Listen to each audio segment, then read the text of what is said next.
মানুষ মারা যাওয়ার পরে আমরা দেখি তাকে দোয়ানো হয়, কাফন পরানো হয়, জানাজা দিয়ে কবরে দিয়ে দেয়।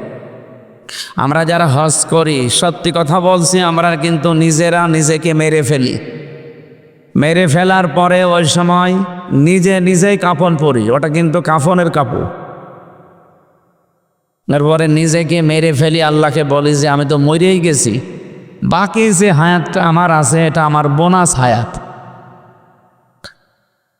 এই জন্যে এই আয়োজন করে যখন আপনি কাবা শরীফে প্রবেশ করেন, তখন আপনাকে বলা লাগে লাব্বাইক, হে আল্লাহ আমি উপস্থিত হয়ে গেছি, তোমার যে হাজিরা খাতা আছে আমার নামটা লিখে নাও, আমি তোমার যে গোলাম এটা তুমি লিখে নাও যে আমি অন্য কারো গোলাম না। আল্লাহ বলেন দাঁড়া, তিনটা কথা স্পেশালভাবে তুই আমাকে বলবি এবং এটা মেনে চলবি।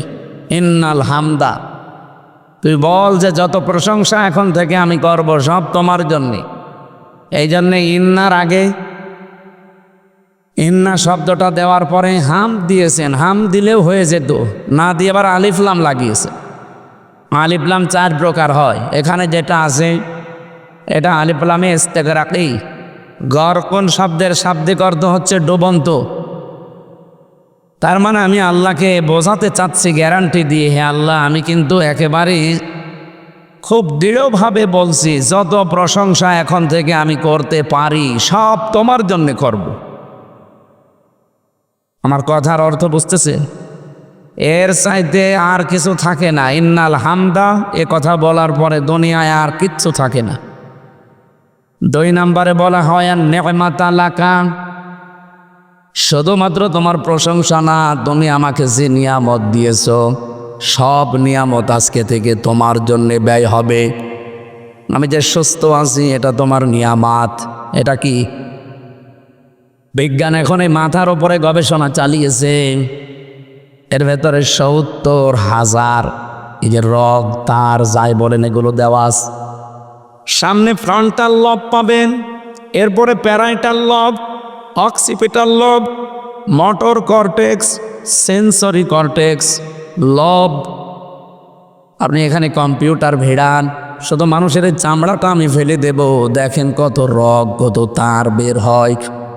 এক একটার সাথে 70,000 করে সংযোগ দেওয়া আছে। আমি আয়াতের সাথে বিজ্ঞান ভিত্তিক তাফসির মিলিয়ে দেখেছি, মুফাসসির জানিয়েছেন একটা রগ যদি কারো অকেজ হয়ে যায় মানুষটা পাগল হয়ে যাবে। আপনি যে মাস্তানি করে আপনাকে টাইট দেওয়ার জন্যে, নমরুদকে তো টাইট দিতে তাও মশা লেগেছে, আপনার তো কিছুই লাগবে না। কি শুধু যদি একটা রগ একটু অকেজ হয়ে যায় আপনি নিজের পায়খানা নিজে খাবেন। এই জন্য আমি যে সুস্থ আছি এটা আমার নিয়ামত, এই সুস্থতা আল্লাহ তোমার জন্য ব্যয় হবে। তুমি কি আমাকে ক্ষমতা দিয়েছো, পাওয়ার দিয়েছো, সম্পদ দিয়েছো, যা দিয়েছো সব আমি তোমার জন্য ব্যয় করব। এই জন্য হযরত ইউসুফ আলাইহিস সালাম কিন্তু দায়িত্বটা চেয়ে নিয়েছিলেন। অনেক মানুষ বলে হুজুর আবার এই লাইনে আসার দরকার কি? আরে ভাই, এ লাইনে যদি এই মানুষগুলো না আসে দেশ দুর্নীতিমুক্ত হবে না। হযরত ইউসুফ বলেছিলেন ক্বালা জাআলনি আলা খাযাইনিল আরদি ইন্নী হাফিজুন আলীম। তিনি বলেছিলেন বাদশাহ আমাকে আপনি খাদ্য মন্ত্রণালয়ের দায়িত্বটা দেন, কোষাগারের, আমি এটা সংরক্ষণ করতে পারবো। ধর্ম উপদেষ্টা ডক্টর আফামা খালিদ উনি কয়েকদিন আগে ঘোষণা দিয়েছেন বাংলাদেশ যদি সত্যিই ভেজাল মুক্ত খাবার উপহার দিতে চান তাহলে এদেশে ইসলামপন্থী যারা আলেম যারা তাদেরকে ব্যবসায় নামা লাগবে। এদের যদি সত্যি রাজনৈতিকভাবে আপনি দেউলিয়া করে না দিতে চান, যদি সমৃদ্ধ করতে চান, অবশ্যই আলেমদেরকে এ রাস্তায় আসা লাগবে। আর আমরা যারা আসি এই নিয়তে আসি, আমাদের আখের গোছানোর চিন্তা না। যদি চিন্তা থাকতো ওসি সাহেবের গ্রামের বাড়ি মোড়লগঞ্জ, ওখানে যিনি এমপি ছিলেন মুফতি আব্দুস সাত্তার, আমি আসার সময় স্যারের সাথে কথা বলছিলাম, এখনও পর্যন্ত তার বাড়ি মাটির বাড়ি, সে একজন এমপি। দাদা পরশুদিন আমি ছিলাম পাবনা, শহীদ আল্লামা মতিউর রহমান নিজামী রহমতুল্লাহ আলাইহে ওনার বাড়ি দেখলাম, এখনো পর্যন্ত মাটির বাড়ি, ওপরে টিন দেওয়া, অথচ 2টা মন্ত্রণালয় লোকটা চালিয়েছে। আপনি আল্লাহর অলি খুঁজে পান না? না, আল্লাহর অলি খোঁজার জন্য বরিশালে যাওয়া লাগে। এই যে পাশের জেলা যশোর, মুহাদ্দিস আবু সাইদ এমপি ছিলেন না? দেখেছেন তার বাড়ির অবস্থা। সাতক্ষীরার এমপি মাওলানা রিয়াসাত আলী, আমি নিজে গিয়েছিলাম তার বাড়িতে, কি অবস্থা, একটা ফকিরের বাড়ি, ওনার চাইতে ভালো। অথচ 15.5 বছর যারা চালিয়েছে একজন এমপি, তো বানালে কি হবে, 620টা বাড়ি থাকতে পারে না। কয়েকদিন আগে মালয়েশিয়া গিয়েছিলাম, ওখানে ওরা বানিয়েছে সাহেব পাড়া। কানাডায় তো বেগম পাড়া, এখানে বানিয়েছে সাহেব পাড়া, কিন্তু থাকতে পারে না, সব হোটেলে থাকে। যে হোটেলে উঠি দেখি 2 শয়তান নিচে বসে বসে চা খাচ্ছে। কি গো, বলছো হুজুর আমরা আগেই পালিয়েছি। কেন সাহেব পাড়ায় থাকবেন না? দেখো ওখানে থেকে মায়ের খাবো, দেশের জনগণ এখানেও আছে, পিটিয়ে ভর্তা বানাবে। তা কি করলেন, 600 বাড়িটা একটা বাড়িতেও থাকতে পারেন না, ঢাকার বাড়িতেও থাকতে পারেন না, চট্টগ্রামের বাড়িতেও থাকতে পারলেন না, এমনকি গ্রামের বাড়ি বাঁশখালী, সেখানেও থাকতে পারলেন না। থাকবেন কোথায়? বাইরে এসে বানানো বাড়িতেও থাকতে পারে না, থাকে হোটেলে। কয়েকদিন আগে আপনারা দেখেছেন, এই ফেব্রুয়ারি মাসের 5 তারিখে একটা আযাব নাজিল হয়েছিল, আযাবুল বুলডোজার। কি আযাব? 32 নম্বর 33 নম্বর বানিয়ে ফেলিস। এই জন্য আমরা চাই বুবু ওখান থেকে যেন উস্কানি না দেন। উস্কানি দেবেন, এ তো 32 33 হয়েছে, বাকি যেটা আছে গ্রামে ওইটাও 34 হয়ে যাবে। আমি চাচ্ছি না ভাঙতে, যেভাবে আছে থাক, কিন্তু আপনারা তো আযাব নাজিল করে নিচ্ছেন। আমি 2013 সাল মিলিয়েছিলাম, সাতক্ষীরা, চাঁপাইনবাবগঞ্জ আর চট্টগ্রাম, এই 3টা জেলাতে বুলডোজার দিয়ে কত মানুষের বাড়ি ঘর আপনি মাটির সাথে মিশিয়ে দিয়েছেন। আল্লাহ এমনি 32 নম্বরে ভাবে বুলডোজার দিয়ে ভেঙে দিয়েছে? এমনি নাই। কে ভেঙেছে? না না, কোরআনে কারীম জানিয়েছে, ফাকতি আযাবিরুল কওমিল্লাযীনা যালামু। সূরা আনআম 7 নম্বর পারা 12 নম্বর পৃষ্ঠা 4 নম্বর লাইনের 45 নম্বর আয়াতের প্রথম অংশে আছে। এটা তাফসিরে ফি জিলালিল কোরআনে পাবেন। আল্লাহ পাক বলে, জালেমদের শিকড় পর্যন্ত কাটা হয়ে গেছে। কেটেছে কে? না না, আপনি আলেম, এখানে বসে আছে দেখছেন না, এটা মজহুল, এর ফাইল জানা নেই, কে করেছে আল্লাহ বলেন কেউ জানে না। এই জন্য সারা দেশে জালেমদের বাড়ি ঘর অফিস দেখেন, সব কিন্তু অধিকাংশ মাটির সাথে মিশে গেছে। মিশিয়েছে কে? কেউ জানে না। আমার কুষ্টিয়ার হানিফ সাহেবের বাড়ি যান, পায়খানার টয়লেটের এই যে প্যান পর্যন্ত খুলে নিয়ে চলে গেছে। হ্যাঁ, ইটও নেই, এখন নিল কে? কেউ জানে না। এটা কেন করলেন আল্লাহ? এখানে কেন করলেন আল্লাহ আমাদের জন্য শিক্ষা আছে। এর পরের আয়াতে দেখবেন, এটা সূরা নমলে পাবেন, 19 নম্বর পারা 20 নম্বর পৃষ্ঠার 7 নম্বর লাইনের 52 নম্বর আয়াত। এটা আধুনিক তাফসিরে দেখবেন। আল্লাহ পাক বলেন, ফাতিলকা বুয়ুতুহুম খাওয়িয়াতাম বিমা যালামু। এই সেই ঘরগুলো, এই সেই 32 নম্বর, এই সেই কুষ্টিয়ার হানিফ সাহেবের বাড়ি। যদিও নাম নেই, আমার আল্লাহ মনে হচ্ছে আগস্টের 5 তারিখের আগে একটা আবার নাজিল করিস। এই যে ফা আছে বক্তব্যের শুরুতে, ফা আরবি গ্রামার অনুযায়ী 19টা অর্থে ব্যবহার হয়। এখানে যারা গ্রামার বোঝে জিজ্ঞাসা করেন, আল্লাহ যেন তার কুদরতি আঙ্গুল এভাবে দেখাচ্ছে যে এই সেই ঘরগুলো, এই সেই ঘরগুলো। আল্লাহ 1 বছর না দিয়ে বুয়ুত বহু বছর দিয়েছেন, তার মানে বহু জালেমের বাড়ি। খাওয়িয়াতান, জনশূন্য হয়ে গেছে, পরিত্যক্ত হয়ে আছে। এটা একজনের না বহুজনের? কেন এগুলো করলেন? বিমা জলামো, এদের জুলুমের কারণে। এদের জুলুমের সীমা এত বেশি পার হয়ে গেছে, আমার আল্লাহরও সহ্যের বাইরে চলে গেছে।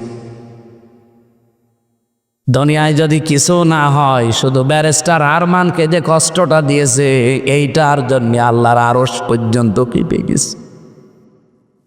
কয়দিন আগে ব্যারিস্টার আরমানকে ডেকেছিল একটা টক শোতে, উপস্থাপিকা যিনি একটা মেয়ে, আরো 3 জন আছে মেহমান, প্রত্যেকেই দেখলাম অঝোর নয়নে তার কথাগুলো শুনে কাঁদতেছে। যে মানুষ এত নিচে নামতে পারে, ক্ষমতার জন্য মানুষ এত কঠিন হতে পারে। ওনারা যেদিন ফেলে দিয়ে যায় দিয়াবাড়ি, ওই উত্তরা দিয়াবাড়ি মিরপুরের এলাকায়, ওই জায়গাটাও পরশুদিন আমি আসার সময় দেখছিলাম। ড্রাইভার আমারে বলছে যে এই জায়গায় ফেলেছিল ওনারে। আল্লাহ বলেন বিমা জলামু, আলেমদের জুলুমের কারণে জায়গা পর্যন্ত আমি অভিশপ্ত করে দিয়েছি। এ পর্যন্ত ছিল ওদের ব্যাপার, এর পরের অংশ আল্লাহ আমাদের জন্য দিয়েছেন। ইন্না ফি যালিকা লাআয়াতাল লিকাউমিন ইয়ালামুন। আল্লাহ ইন্না দিয়েছেন প্রথমে, মাঝখানে দিয়েছেন লামে তাকিদ। শব্দগুলো কত কত কঠিন, আমরা যারা আরবি গ্রামার জানি তারা টের পায়। আল্লাহ গ্যারান্টি দিয়েছেন 1 আয়াতে 2 বার। আল্লাহ বলেন অবশ্যই এর ভেতরে শিক্ষা আছে যারা জ্ঞানী তাদের জন্যে। কিন্তু আগস্টের 5 তারিখের পর থেকে আমরা দেখছি অনেকের জ্ঞান আর কাজে লাগছে না, তারাও যেন ওই আগের মতো অন্ধ হয়ে গেছে। কোরআনে কারীম তাদের জন্য সূরা বানী ইসরাঈলের 8 নম্বর আয়াতের মাঝের অংশে শুনিয়েছে, ওয়াইন উত্তম উদনা ওয়াজআলনা জাহান্নামা লিল কাফিরিনা হাসীরা। ওরা যা করেছে তোমরাও যদি ওদের মতো আচরণ করো, আমি ওদের সাথে যা করেছি তোদের সাথেও তাই করব। এই জন্য ইন্না ফি যালিকা লাআয়াতিন দিয়েছেন। আরে নাম না দিলেও অর্থ হয়ে যেত। আল্লাহ এত বেশি জোর দিয়েছেন এই শব্দটাই। আল্লাহ বলেন অবশ্যই এখানে শিক্ষা আছে জ্ঞানীদের জন্যে। জালেমদের এত বড় শিকড় যদি আমি কেটে ফেলতে পারি, এখন যারা আশায় আছো যে চেয়ারে বসবো আর আঙ্গুল ফুলে কলা গাছ হয়ে যাব, 5 বছর পরে তোমার বাড়িও শ্মশান হয়ে যাবে। এই জন্য সাবধান সাধু, সাধু এই জন্যে সাবধান। কথা বুঝতেছেন? আমাকে আল্লাহ যত নিয়ামত দিয়েছেন, ওসি সাহেবের জন্য নিয়ামত ওনার ওই চেয়ারটা, আমার জন্য নিয়ামত আমার এই চেয়ারটা। আমাকে আল্লাহ কথা বলার মতো যোগ্যতা দিয়েছেন। যে যেই জায়গায় আছি আমরা প্রত্যেকের ওইটা তার জন্য নিয়ামত। আমার এই নিয়ামত আজকে থেকে যতদিন বেঁচে আছে আমি আল্লাহর জন্যে শুধু ব্যয় করবো। এ কথা আমি কাফনের কাপড় পরে বলেছি আল্লাহর ঘর তাওয়াফ করার সময়। 3 নম্বরে বলা হয় অল মুলকা লাকা, হে আল্লাহ আমি কিন্তু কাবা ঘর তাওয়াফ করছি, প্রদক্ষিণ করছি, আমি কিন্তু সব ছেড়ে দিয়ে তোমার পেছনে চলে এসেছি। কাবা ঘর প্রদক্ষিণ করা মানে, কাবার ঘোরা মানে কি? আমি দুনিয়ার সব ছেড়ে আমি আল্লাহর পেছনে ঘুরতেছি। এ ঘর যেহেতু আল্লাহর, আমি ঘুরছি কার পেছনে? আরো জোরে বলেন। শেষ কথা এইটাই বলে, হে আল্লাহ আমি যদি রাজ্য রাজনীতি দুনিয়ায় কিছু গড়েও থাকি, আজকে থেকে শুধু তোমার জন্য করব। অল মুলকা লাকা, অল মুলকা লাকা, তোমার জন্য করব আমি রাজনীতি। এতটুকু আল্লাহ বলেন, শেষ হয়নি। বিদায় তাওয়াফ করার সময় যে অধ্যাপক সাহেব যারা হাজি, শেষ কথা আল্লাহকে এটা শোনানো লাগে, আল্লাহ লা শারীকা লাকা লাব্বাইক, আমি চলে যাচ্ছি আল্লাহ, আমার নামটা তুমি লিখে রেখো, আমি কিন্তু মুশরিক না। আমি আজকে থেকে তোমারে গ্যারান্টি দিয়ে গেলাম কোনোদিন আর শিরিক করব না। বাংলাদেশে যত হাজি রাজনীতি করে, সরকারি দলে বিরোধী দলে নিরপেক্ষ যারা আছে, বলেন তো এই 3টা কথা যদি মেনে চলতো, এদেশে আর কারো লাগতো না ইসলাম কায়েমে, হাজিরায় যথেষ্ট। বলেন করছে হাজিরায় কাজগুলো, একটা কথাও ঠিক রাখে না। ওখানে বলে ইন্নাল হামদা, প্রশংসা সব তোমার জন্যে, এসে প্রশংসা করে মরা মানুষের। আরে ভাই, মানুষ তো মরেই গেছে, তার প্রশংসা করে করবেন কি? ওই প্রশংসা যদি তার না করে ওই মরা মানুষের মালিক যিনি, ওনার করতেন, আপনার অন্তর প্রশান্ত হয়ে যেত। কোরআনে কারিম জানিয়েছে আল্লাযীনা আমানু, যে মানুষগুলো ঈমান আনে, তাতমাইন্নু কুলুবুহুম বিযিকিরিল্লাহ, আলা বিযিকিরিল্লাহি তাতমাইন্নুল কুলুব। এই পৃথিবীতে ইমানদারেরা যদি প্রশান্তি পেতে চায়, আমি আল্লাহ বলছি, আমি আল্লাহর নামে তাদের অন্তর ঠান্ডা হবে। আজকে থেকে আমলটা একটু মন মতো করেন। পৃথিবীতে যদি সত্যিই আপনি প্রশান্তি পেতে চান, আল্লাহর নামের বাইরে আর কারো নাম নেই। আপনি বাবার নামে জীবনেও শান্তি পাবেন না, মায়ের নামে শান্তি পাবেন না, নেতার নামে শান্তি পাবেন না। কি করেন আপনি? আপনাকে আমি কিছু বলেছি? আমার কণ্ঠ এখন এরকম হয়ে গেছে, কিছুই লাগবে না, এর উপর এখন ট্রাক গেলেও কিছু হবে না। আপনি ভালো করে শোনেন, নিস্তব্ধ হয়ে যাবে না। ছাড়বে কয়টা? 3টা চলছে, ছাড়বে কি দেরি? গলায় তো পারছে না। আর এমন কোনো টর্চার নেই এই 3 বছরে ওরা করে নাই। আমার মাথার একেবারে চুল থেকে পায়ের তালু পর্যন্ত একটা ইঞ্চি জায়গা ফাঁকে নাই। এই জালেমরা যা করিস, আমি জামা খুলতে পারি না। আমার কণ্ঠ যে এই যে নষ্ট হয়ে যাচ্ছে, শরীর নষ্ট হয়ে যাচ্ছে, কি ছিলাম আর কি হয়ে গেছে। স্বাভাবিক হতে এখনো সময় লাগবে, কিন্তু চাপগুলো তো যাচ্ছে না। আর 2-3 দিন গেলে বাঁচি না, 1 মাস রোজা, এর ভেতরে তো আর এরকম নেই।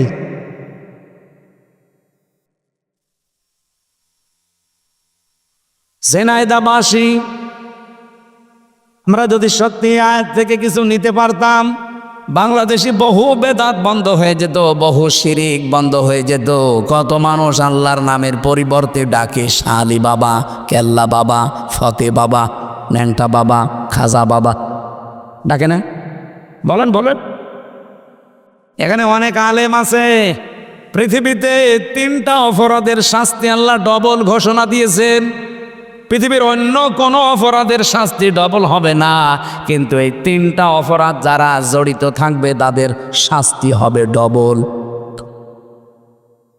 1 নম্বরে, ওয়াল্লাযীনা লা ইয়াদউনা মা'আল্লাহি ইলাহান আখার, যারা আল্লাহ বাদে অন্য কাউকে ডাকে, আল্লাহকে ডাকে না তা না, ডাকে পাশাপাশি যারা অন্য কাউকে আল্লাহর সাথে জুড়ে দেয়, তাদের শাস্তি হবে কয়টা?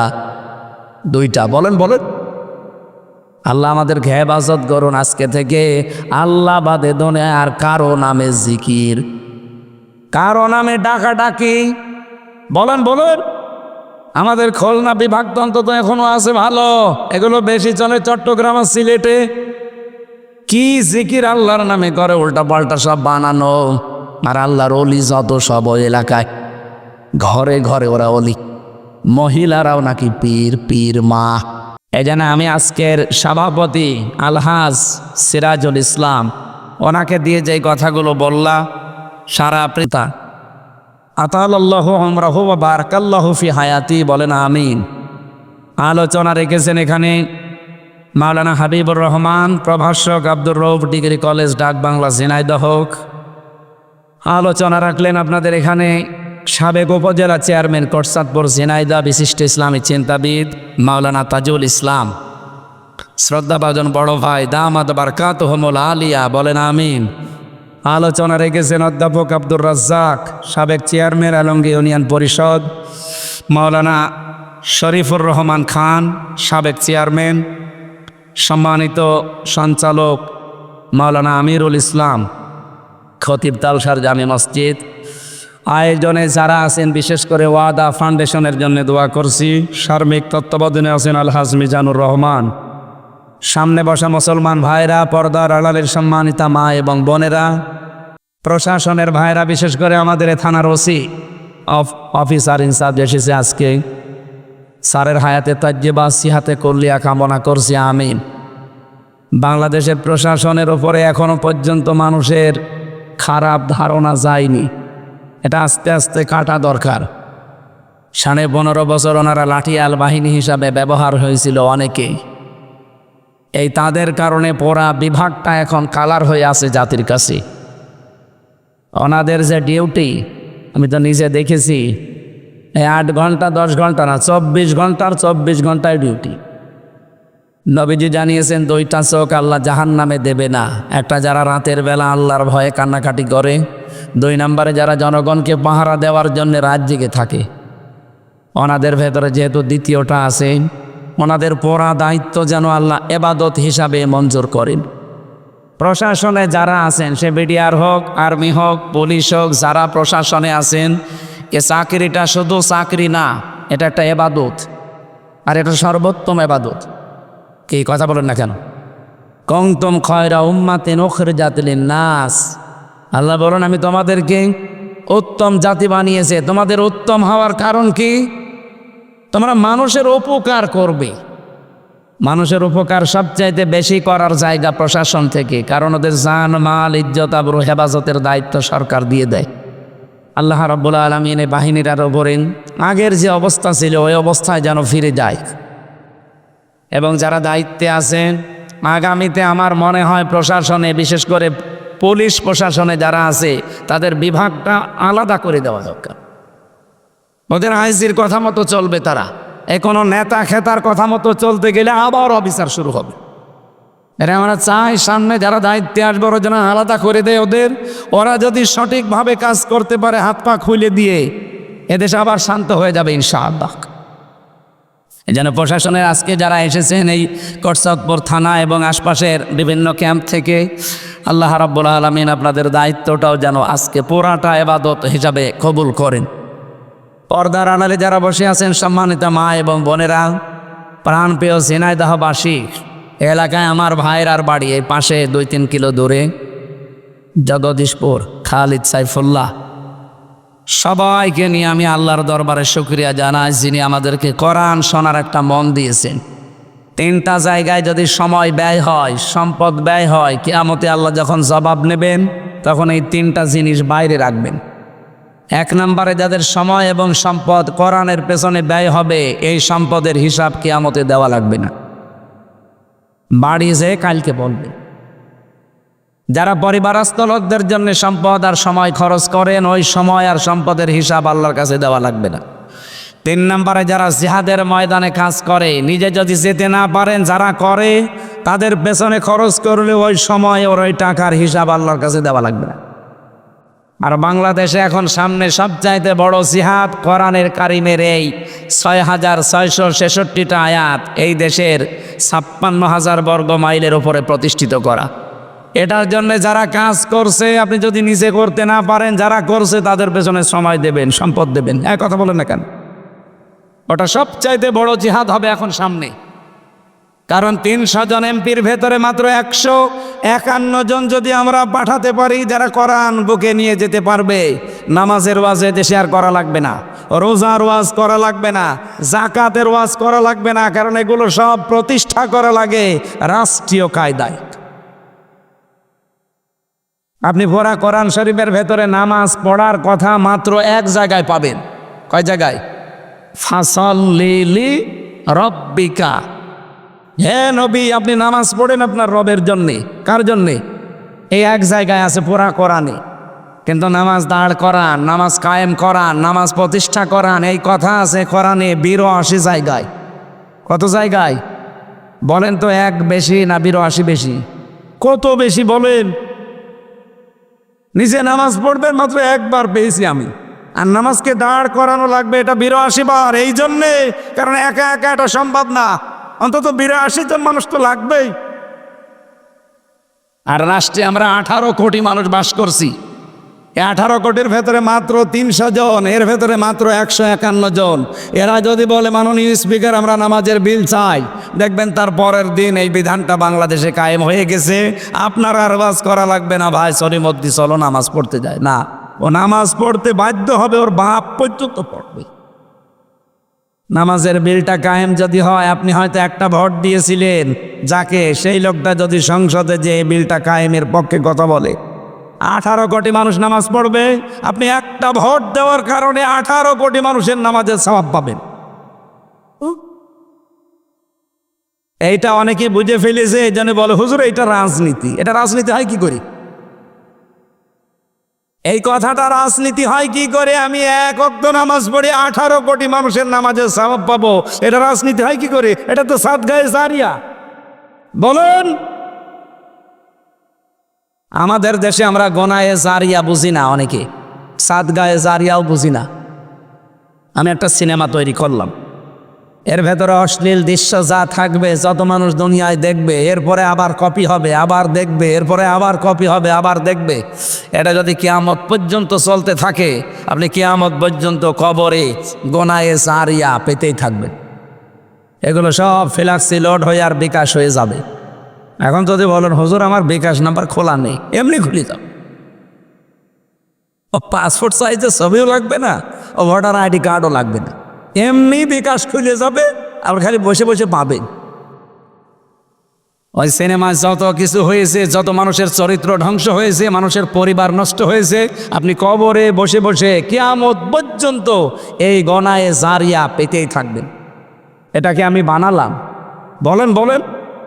সূরা নিসা 5 নাম্বার পারার 10 নাম্বার পৃষ্ঠা 11 নাম্বার লাইনের, এটা 85 নাম্বার আছে, আয়াতে আছে, মাইয়াশফা শাফাআতান হাসানাতান ইয়াকুল্লাহু নাসীবুম মিনহা ওয়া মাইয়াশফা শাফাআতান সাজ্জিয়াতান ইয়াকুল্লাহু কিফলুম মিনহা ওয়া কানাল্লাহু আলা কুল্লি শাইইন মুকিতা। বলেন আল্লাহু আকবার। আরও অ্যাক্টিভভাবে শুনবেন, আর শিক্ষাগুলো এখান থেকে জীবনে বাস্তবায়নের সিদ্ধান্ত নেবেন। আল্লাহ পাক বলেন, কোনো মানুষ যদি একটা ভালো কাজ করে, ওই ভালো কাজে কেউ যদি সহযোগিতা করে, ও লোকটা ভালো কাজ করে যা পাবে, আপনি শুধু নাড়াচাড়া দিয়ে সেই সওয়াব পাবেন। সিস্টেম অপর পৃষ্ঠায় দেখুন, কোনো মানুষ যদি অন্যায় কোনো কাজ করে, এই অন্যায় কাজ করে লোকটা যে অপরাধী, আপনি শুধু সাহায্য করে একই অপরাধী। বলেন, এইটা রাজনীতি মনে করে আপনি চলে যান কোন কারণে? আমরা তো চাই এদেশে কোরআনে কারিমের বিধানটা কায়েম করতে, এটা আপনার কাছে রাজনীতি মনে হয়ে যায়, আর আপনি যেটা করছেন ওটা তো পুরাই দুর্নীতি। এটা পুরা দুর্নীতি না? আগামী থেকে এই দুর্নীতি এদেশে আর হবে না। আন্তর্জাতিক যে বিভিন্ন বিষয়গুলো এখন ষড়যন্ত্র চলছে, আশা করছি আল্লাহর দিকে তাকিয়ে এগুলো মিটে যাবে। কি? হ্যাঁ, ওরা চায় না দুনিয়ায় কেউ যে দেশে ইসলাম কায়েম হোক, কিন্তু আল্লাহ যদি চায় সবগুলো কিন্তু পানির মতো হয়ে যাবে ইনশাআল্লাহ। আগস্টের 5 তারিখের পর থেকে আজকে এই ফেব্রুয়ারির 25 তারিখ পর্যন্ত 27টা ষড়যন্ত্র করেছে আমাদের এই প্রতিবেশীরা, একটাও হালে পানি নেয়নি, সব নস্যাৎ হয়ে গেছে। গত 3 দিন আগে যেটা করেছে, এটা রাখাল রাহাকে দিয়ে আমার নবীকে গালি দিয়েছে। ওরা মনে করেছিল এই দেশের মানুষ উত্তেজিত হয়ে ওকে মেরে ফেলবে, আর এইটা আমরা বিশ্বের মিডিয়ায় দেখাবো যে বাংলাদেশে জঙ্গি ভরে গেছে, এদেশের মানুষ পাগল ভালো হয়ে গেছে। আমরা প্রতিবাদ যতটুকু জানানোর জানিয়েছি ইমানের দাবির কারণে। আর আমরা এটাও চাই, যারা দায়িত্বে আছেন, আপনি 2 জন নবীর নাম নিয়ে আসেন, ডক্টর মোহাম্মদ ইউনুস, একটা মোহাম্মদ আর একটা কি, কয় নবীর নাম? 2 নবীর নাম নিয়ে বসে আছেন। আমাদের নবীকে যদি সত্যি কেউ গালি দেয়, অসম্মান করে, শুধু আমার নবী না, যে নবীকেই যদি কেউ ছোট করে, আমরা চাই তার মরণ, মৃত্যুদণ্ড তারা দেওয়া লাগবে। কথা বলেন না কেন? এটার পক্ষে আমরা আছি না? লিল্লাহে তাকবীর। দেখেন তো হাত বলেনি কে? ঠিক আছে, আলহামদুলিল্লাহ। আরে ভাই, এটা তো ভিডিও হচ্ছে, এখানে ফেরেশতারাও করছে। কিয়ামতে যদি কিছু আপনার ভালো না লাগে আল্লাহর, অন্তত আল্লাহ যেন এটা দেখায় যে আমি নবীর সম্মানের পক্ষে ছিলাম। হযরতে ওমর এটা বলছে আমি শিক্ষার জন্য, এদিকে তাকান, তার ছেলেটাকে মাদ্রাসায় দিয়ে আসলেন। খলিফাতুল মুসলিমিন, তিনি দেশের প্রেসিডেন্ট, ওই জামানায় যিনি প্রধান বিচারপতি ছিলেন তার সন্তানও একই মাদ্রাসায় দিয়েছেন। হযরতে আলীর সন্তান হোসাইন এরকম টেবিলের ওপরে ক্লাস, খালি বই কলম ফেলে দেয় আর বলে তুলে দাও। একবার, দুইবার, তিনবার তুলে দিলেন। তিনবার তুলে দেওয়ার পর উনি রেগে গেছেন, কারণ প্রেসিডেন্টের ছেলেটা আলাদা গরম থাকে। ডাক দিয়ে বলে, হোসাইন বারবার কলম ফেলে দাও, আমারে তুলতে বলো, আমি কি তোমার চাকর নাকি? ইমাম হোসাইন বলেই ফেলেছেন যে আপনি আমার চাকর না, আপনি চাকরের বাচ্চা, চাকর। কেসে রেগে যে কি বললেন, আমার বাবাকেও গালি দিলেন। আপনার বাবাকে জিজ্ঞাসা করেন গিয়ে। বাড়িতে গিয়ে বলছে, আব্বা আমি আর মাদ্রাসায় যাব না, আমারে ছোট করেনি, বন্ধুদের সামনে তোমারেও গালি দিয়ে ছোট করেছে, আমরা নাকি খাদেমের বাচ্চা, চাকরের বাচ্চা। হযরতে ওমর কিন্তু বিচক্ষণ মানুষ, কথা শোনার পরেই বুঝে ফেলেছেন। ডাক দিয়ে বলে, বিচার করব কিন্তু জমার দিন। খুতবা দিচ্ছিলেন তিনি যেহেতু খতিব, হঠাৎ আলোচনা বন্ধ করে দিলেন। ডাক দিয়ে বলেন, হোসাইন আসো এখানে?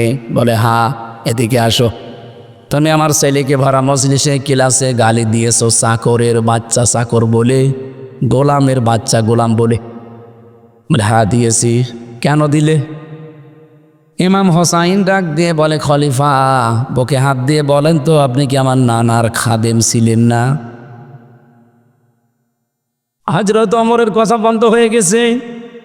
উনি বলে, আমি তো এভাবে কোনোদিন চিন্তা করি নাই। তুমি যে কথাটা বললে এটা কি লিখে দিতে পারবা? কাগজ নিয়ে আসেন। খেজুরের পাতা নিয়ে এসেছে, উনি লিখে দিলেন, ওমর আমার নানার খাদেম ছিল, আমি দেখেছি, আমার নানার খেদমত করছে। খাদেমকে আমি খাদেম বলবো না কি বলবো? এতে হোসাইন ইবনে আলী লিখে দিলাম। হযরতে ওমর কাগজটা হাতে নিয়ে চমা খেলেন। ডাক দিয়ে বলেন, নবীর সাহাবীরা, বিচার হয়ে গেছে। ছোট মানুষ আব্দুল্লাহ তো বোঝে না, বলে, বাবা তুমি তো বিচারই শুরু করলে না, হয়ে গেল কি করে? হযরত ওমর বলে, সন্তান যে বিচার করেছি দুনিয়া না আখিরাতেও কাজে লাগবে। আমি যখন মারা যাব এই কাগজটা আমার কাফনের ভেতরে দিয়ে দিও। কিয়ামতের ময়দানে আল্লাহ পাক যদি আমার জীবনের কিছুই পছন্দ না করে, এই কাগজটা অন্তত তুলে দেখাবো, রব্বুল আলামিন আমার জীবনের কিছুই যদি তোমার ভালো না লাগে, কাগজটার দিকে তাকাও, তোমার নবীর নাতি লিখে দিয়েছে আমি নবীর খাদেম ছিলাম, এই ওসিলাই হলেও তুমি আজকে আমারে মাফ করে দাও। আকাশের তারকা দেখতে পান, জীবনে কেউ যদি গণনা করেন একদিন হয়তো শেষ করে ফেলতে পারবেন, কিন্তু হযরত ওমর মুসলমান হয়ে যত নেকির কাজ করেছিলেন কোনোদিন শেষ হবে না। এত নেকি আঞ্জাম দিয়েছিলেন তিনি যে রাস্তা দিয়ে যেতেন শয়তান পর্যন্ত 40 দিন যেতে ভয় পেত।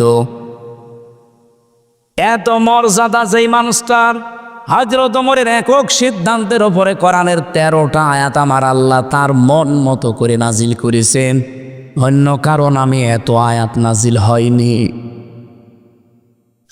এই মানুষটা যদি কিয়ামতের বিচারে এই সিদ্ধান্ত নিতে পারে যে আল্লাহ কিয়ামতে যদি কিছু তোমার কবুল না হয়, পছন্দ না হয়, এই কাগজটার দিকে একটু তাকাও, তোমার নবীর নাতির সই করা আছে, উনি লিখে দিয়েছে আমি নবীর খাদেম ছিলাম, এই ওসিলা হলো আমার আজকে মাফ করে দাও।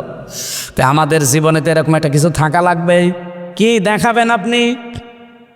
হাল্লাকা সিররুন ইনদাল্লাহ বাইনাকা আনতা ওয়া বাইনাল্লাহ, হাল্লাকা সাদাকাতুন তাখফা লা ইয়ালামুহা ইল্লাল্লাহ। তোমার কি এমন কিছু আছে যে কিয়ামতে তুমি দেখাতে পারবে? তুমি ছাড়া আর আল্লাহ ছাড়া কেউ জানে না ওই সাদগার বিষয়টা।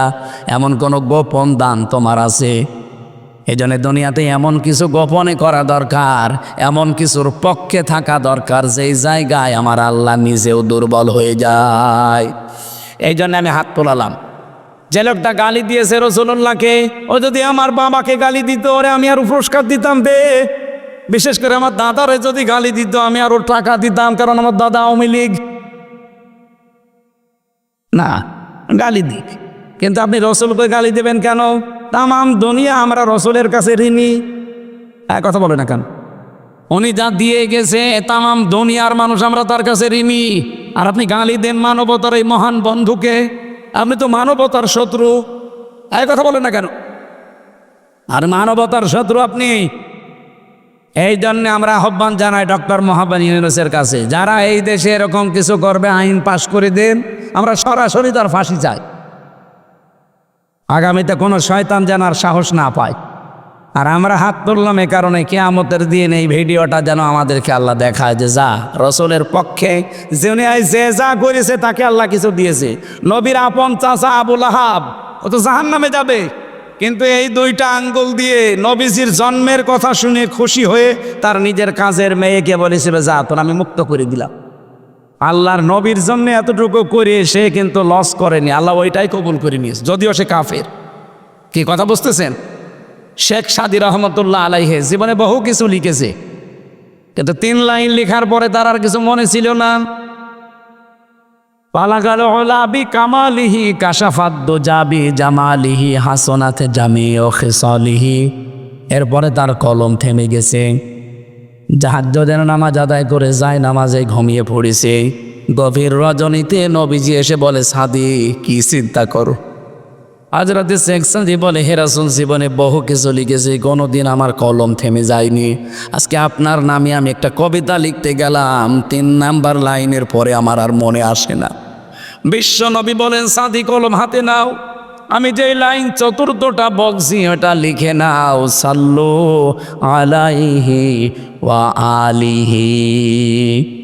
এটা কিন্তু কোরআনের আয়াত না, হাদিসও না, একটা কবিতা। অথচ এটা মানুষ কত আনন্দ নিয়ে পড়ে, কত আগ্রহ নিয়ে পড়ে। শেখ সাদী রহমতুল্লাহ আলাইহি কত কিছু দুনিয়ায় লিখেছেন, তার কিছু এত প্রসিদ্ধ হয়নি। অথচ রাসূলুল্লাহর নামে শুধু 3 লাইন লিখে তিনি আজ বিশ্ববিখ্যাত হয়ে আছেন। এখন আমরা আবার আহ্বান জানাচ্ছি, এই দেশে কিয়ামত পর্যন্ত যেন কেউ বিশ্ব নবীকে অপমান করতে না পারে।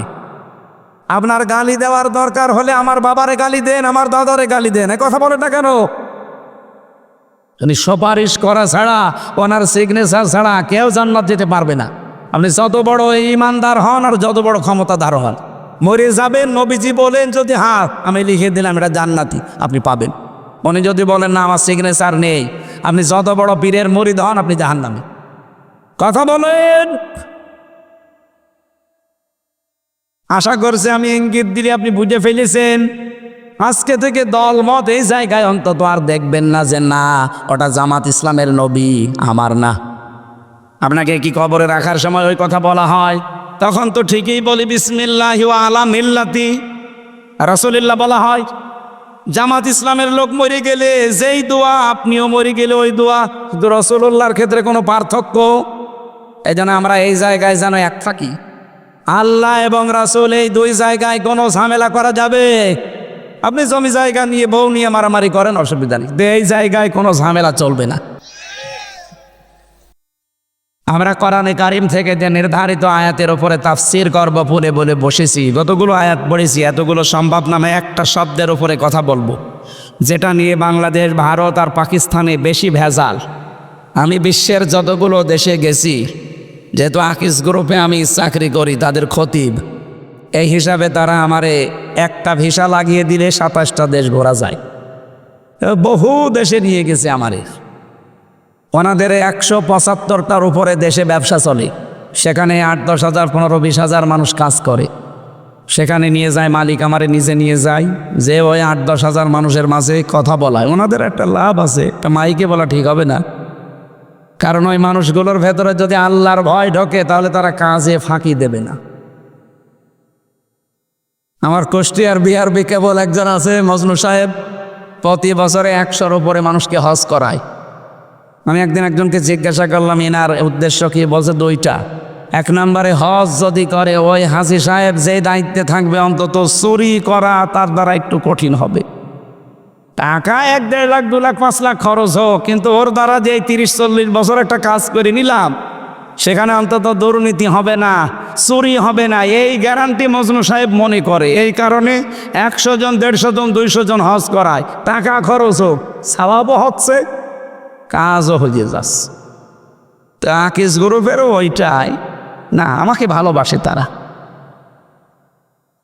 তাদের অনেক স্যাক্রিফাইস আছে আমার জন্য, আমি দোয়া করি তাদের জন্যে। যতগুলো দেশে ঘুরলাম সবচাইতে বেশি ভেজাল এই আয়াতের প্রথম শব্দটা নিয়ে বাংলাদেশে, ভারতে আর পাকিস্তানে। একেবারে প্রদেশ প্রদেশ ঘুরে ঘুরে আমি দেখেছি, ভারতের কোনো জায়গা আমার বাদ নেই।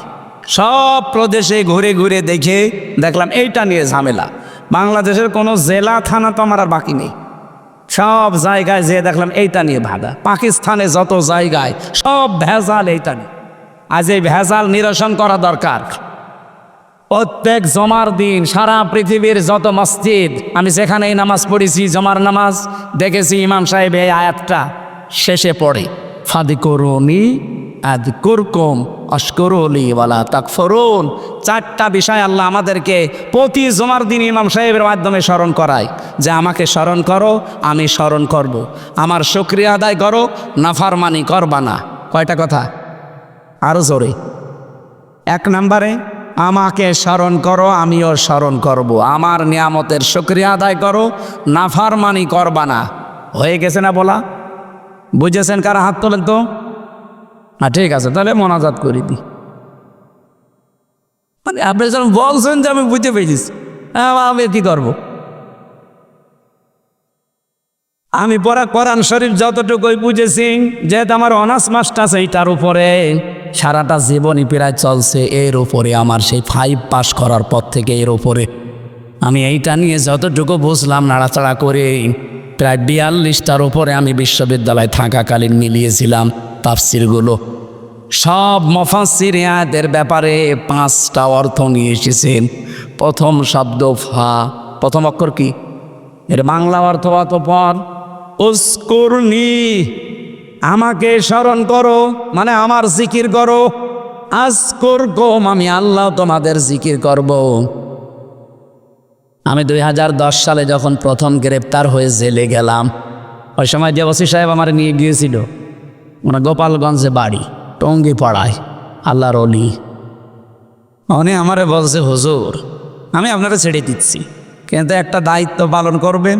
প্রতি জমার দিন এসে আমারে আপনি যেভাবে কোরআন পড়েন ওইভাবে শিখিয়ে দেন। যেভাবে শিখতে হলে আরবি গ্রামার জানা লাগবে, যে আমি তাই পড়ব। এই প্রতি জমার দিন যেতাম, গাড়ি পাঠিয়ে দিতেও পড়াতাম। আর পরের বছরে 11 সালে একটা আলোচনা করেছিলাম জিকির এই শব্দ নিয়ে, কারণ বিশাল ভেজাল লেগে আছি সারা বাংলাদেশে। যে যেভাবে পারে খালি জিকির। বিভিন্ন দরবারে যাবেন, কি দেবে বলেন বলেন? অথচ এটা যে একটা ইবাদত, এটা যে একটা ইবাদত, কিভাবে করা লাগবে, কয়টা শব্দ দিয়ে করা লাগবে, অবশ্যই আল্লাহ কোরআনে এবং নবীজির মাধ্যমে দিয়েছেন। কারণ ইবাদত হলে তো দেবে। এ কথা বলে না কেন? উনি 11 সালে জিকিরের ওপরে আমি 1 ঘন্টা 55 মিনিট আলোচনা করেছিলাম, পড়াটা শুনেছে। পরের সপ্তাহে পড়াতে গেলাম, আমারে বলছে, হুজুর এতদিন আমি কি ভাবতাম জিকির নিয়ে, যে বিভিন্ন পীর সাহেবরা দেয়, বাবারা যে জিকির করে, মনে হচ্ছিল যে ওইটাই মনে হয় জিকির। তা আপনি এ কি বললেন? এ তো জিকিরের সাথে ওদের বাস্তবতার একটাও মিল নেই। আমি যেহেতু দলিল দিয়ে দিয়ে বলেছিলাম, জিকিরের পুরা কোরআনে আমার আল্লাহ প্রধান অর্থ দিয়েছেন 5টা। জিকিরের অর্থ কয়টা? 1 নম্বরে জিকির মানে কোরআন। জিকির মানে ইন্না নাহনু নাযালনা যিকরা ওয়া ইন্না লাহু লাহাফিজুন। এটা সূরা হিজরের ভেতরে 9 নম্বর আয়াতে আছে। আল্লাহ বলেন, এই জিকির আমি আল্লাহ নাজিল করেছি, আর এই জিকিরকে সংরক্ষণের দায়িত্ব আমি আল্লাহ নিয়েছি। তাহলে জিকিরের প্রথম অর্থ কোরআন। আপনি যদি জিকির করতে চান, কি পড়া লাগবে? আরো জোরে বলেন। এটা কি বুঝেছেন? জিকির মানে কি? এর চাইতে আর অন্য কোনো জিকির করার দরকার আছে? জিকিরের 2 নম্বর অর্থ, জিকির মানে উপদেশ। কোরআনে কারীম জানিয়েছে, ফাযাক্কির বিল কোরআনি মাই ইয়াখাফু ওয়াঈদ। এটা সূরা কফের ভেতরে আছে।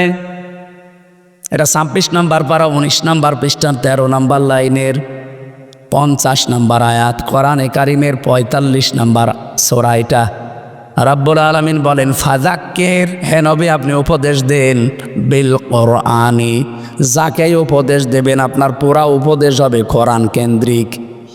কি হবে জানেন আপনি? মাইয়া খাফু Wahid, so admonish and or by the holy Quran him who fresh my threat দিয়েছেন। যাদের অন্তরের ভেতর আল্লাহর ধমকের ভয় আছে, কোরআন দিয়ে উপদেশ দিলে দেখবেন কিছু না কিছু তাদের কাজ হচ্ছে। আপনি বাবার জীবনী সারা জীবন বসে বসে শোনাবেন, কিচ্ছু হবে না। যখন শুনবে ভালো করে শুনবে, যেই বাড়ি চলে যাবে ভুলে যাবে। কিন্তু কোরআনে কারিম দিয়ে কেউ যদি আলোচনা করে, উপদেশ দেয়, এই যে সোনায় সোহাগা ছিটিয়ে দিলে যেরকম হয়, আল্লাহ বলেন এরকম হবে। স্বর্ণকে সারা জীবন চালাবেন, জীবনও গলাতে পারবেন না। কি কথা বলছেন এখানে? ওর উপরে সোহাগা ছিটিয়ে দিলে পানির মতো গলে যাবে। মানুষের অন্তর আমার আল্লাহর কুদরতি হাতে। আপনার ওই বাবা কি করেছে, দাদা কি করেছে, সারা জীবন বলবেন, শুনবে, বাড়ি যাওয়ার আগে ভুলে যাবে। কোরআনে কারিম দিয়ে যদি অন্তরে আঘাত করতে পারেন, যত কঠিন অন্তরের মানুষও অনরম হয়ে যাবে। এই জন্য আজকে থেকে আমাদের পুরা আলোচনা হবে কোরআন কেন্দ্রিক।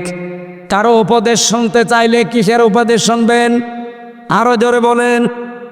কোরআনের উপদেশ শুনতে হলেও আপনার আবার যোগ্যতা থাকা লাগবে। কারণ বাংলাদেশে বহু জায়গায় আয়াত পড়ছে কোরআনের, কিন্তু চলে যাচ্ছে ব্যাখ্যা করতে গিয়ে নিজের মন মতো।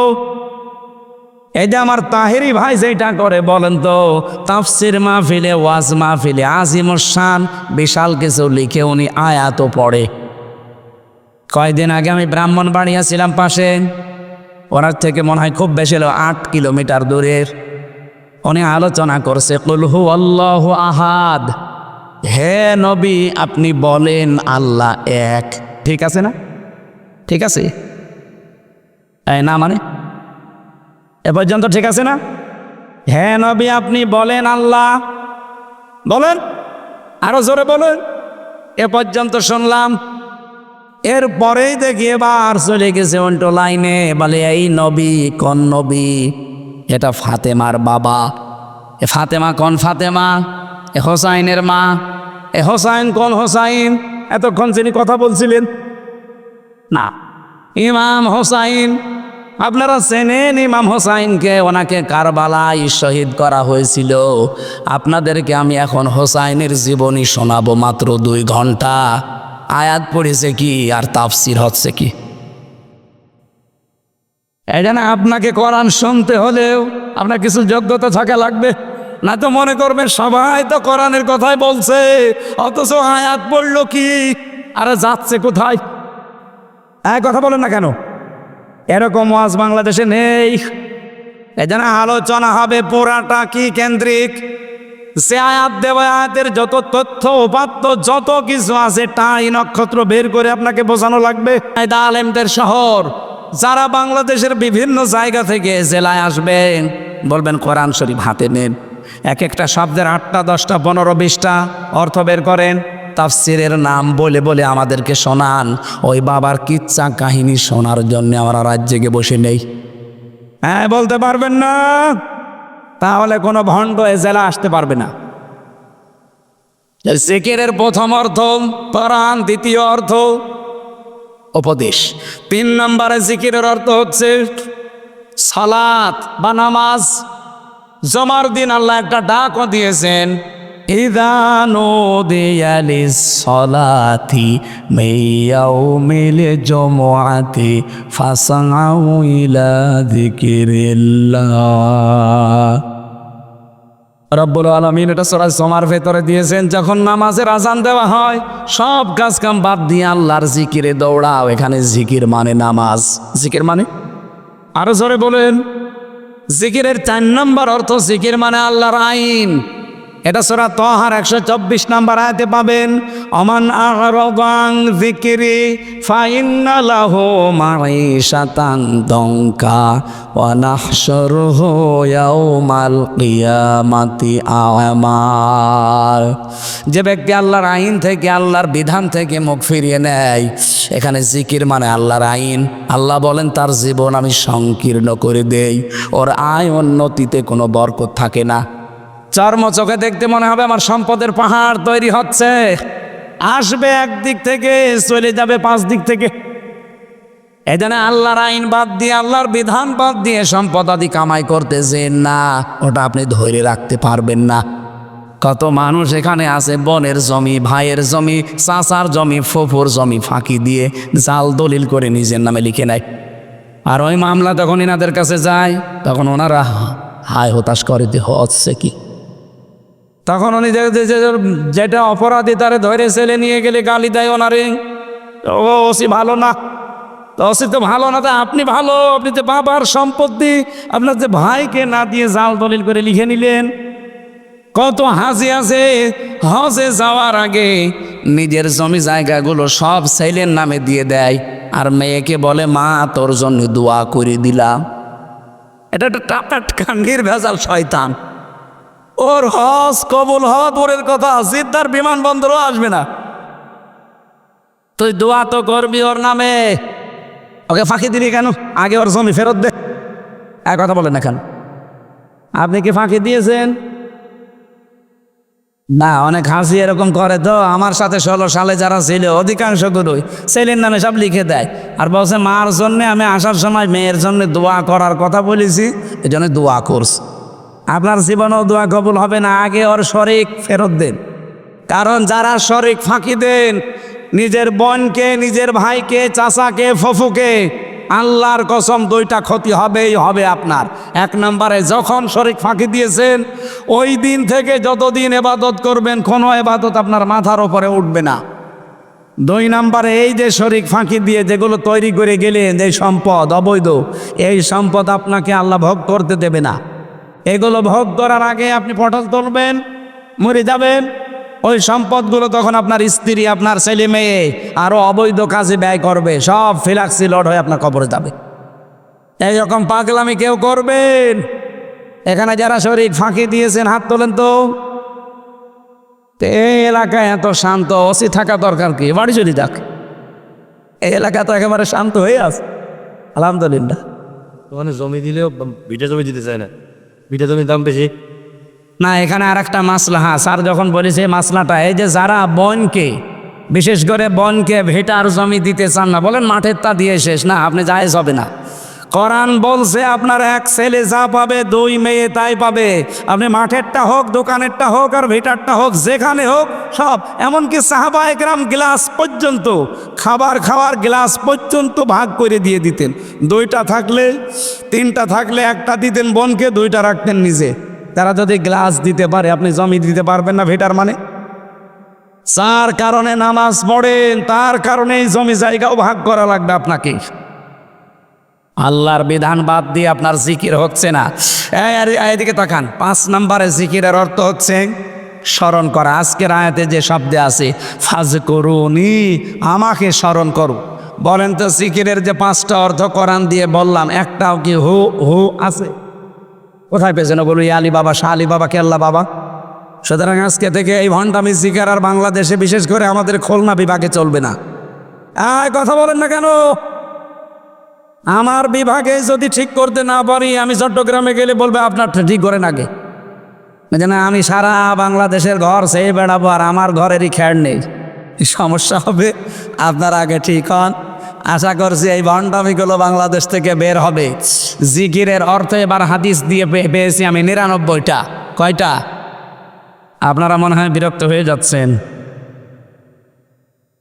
এখান থেকে আরেকটা অনুষ্ঠান আছে, ওই যে ঝিনাইদহ ডাক বাংলা কলেজ ময়দানে, ওখানে 9টায়। এখন তো বাজে 8টা 40, আর 20 মিনিট আছে আমার মনে হয়। এখন এই আয়াত শেষ করতে গেলে এখন 1-1.5 ঘন্টা লাগবে। এই মাহফিলটা তো জোর করে আপনারা নিয়েছেন, খালি ওই ভাইরা ভাই দোহাই দিয়ে। আগামীতে একটা করে নেবেন মাহফিল, আর আমার শরীরও পারছে না।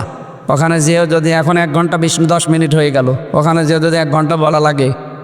দিনের বেলা একটা ছিল, আমি আর পারছি না ভাই, আমি মাপ চেয়ে শেষ করে দিচ্ছি, ক্ষমা করে দিয়েন। আল্লাহুম্মা আমিন। লা ইলাহা ইল্লা আনতা সুবহানাকা ইন্নী কুনতু মিনাজ জালিমিন। আল্লাহ তাআলা ঝিনাইদহ জেলার কোটচাঁদপুর থানার তালসার হাই স্কুল ময়দানের দিকে তাকাও। চাতক পাখির মতো তোমার কোরআনের কথাগুলো এরা শুনছে।